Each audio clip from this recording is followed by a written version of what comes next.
Hi there, it's Dan here from Classic Sailor, and this is a refresher on using parallel rules. And these are for chart work, traditional chart work. They were the system for transferring any angle onto a chart. They were invented sometime back in the 16th century, but not really used much before the 1700s. Haven't changed much since then. They used to transfer an angle anywhere across the surface of a chart. So let's have a look at how we would do that using this IMRE chart of Poole Bay. And there are three things that we might use parallel rules for in chart work. And typically we might have a bearing taken from a handheld compass, and we want to transfer that bearing in true, so we'd apply variation to the chart to get a position line somewhere. So say we took a bearing off South Haven Point at the entrance of Poole Harbour here, and the bearing was 300.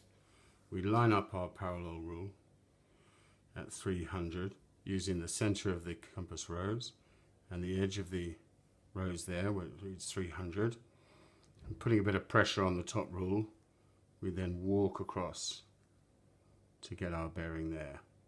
Then we could put a line down for where we are. This assumes that we're in this area. If we're much further off, then we need to carry the bearing right out there.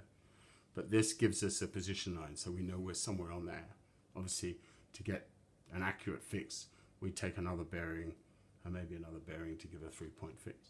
So that's the first thing that we might use. The second is, say we're sailing. We're sailing from a point up here, put a fix there.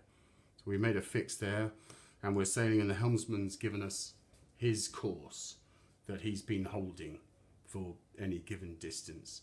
So again, taking into account deviation, variation, and don't forget leeway, we can draw a line where we've been headed, and that would give us our DR. So say he said, I've been steering 150.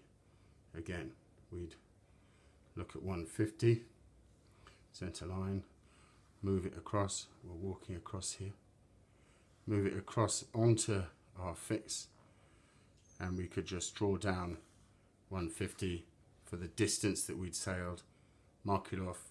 That gives us our DR. Of course, we need to apply tide to that to get an accurate estimated position, but that's the sort of basics of how we use the parallel rule for that. The third thing is when we might want to come from this point out into the entrance of the Needles Channel to get into the Western Solent, and we want to get out to here, and so we just take a bearing, and this bearing will be in true, and come onto the edge of it just outside the overfalls, and we'd come back onto our compass rose here, and we'd see that that bearing was 120. It's right on 120, and to that obviously we'd calculate variation and deviation and probable leeway before we actually then give that course to the helm as his compass course to steer for getting over there. And that's the third main use for parallel rules on board a boat. You can also see this scale, a protractor scale across the top edge in degrees and along the bottom edge in compass points. That was put on by Captain W.A. Fields sometime in the 19th century.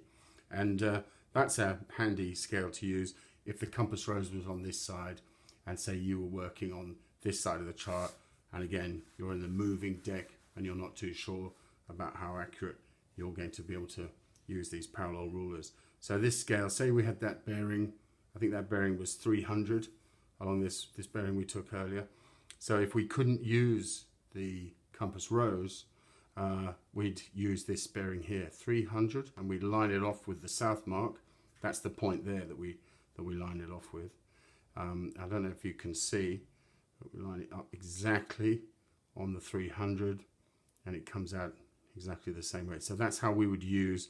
That's the bearing too. Obviously, the point bears 300 from us. There's the bearing of 300 here too, and the bearing from, which would be 120. 20 on the other side.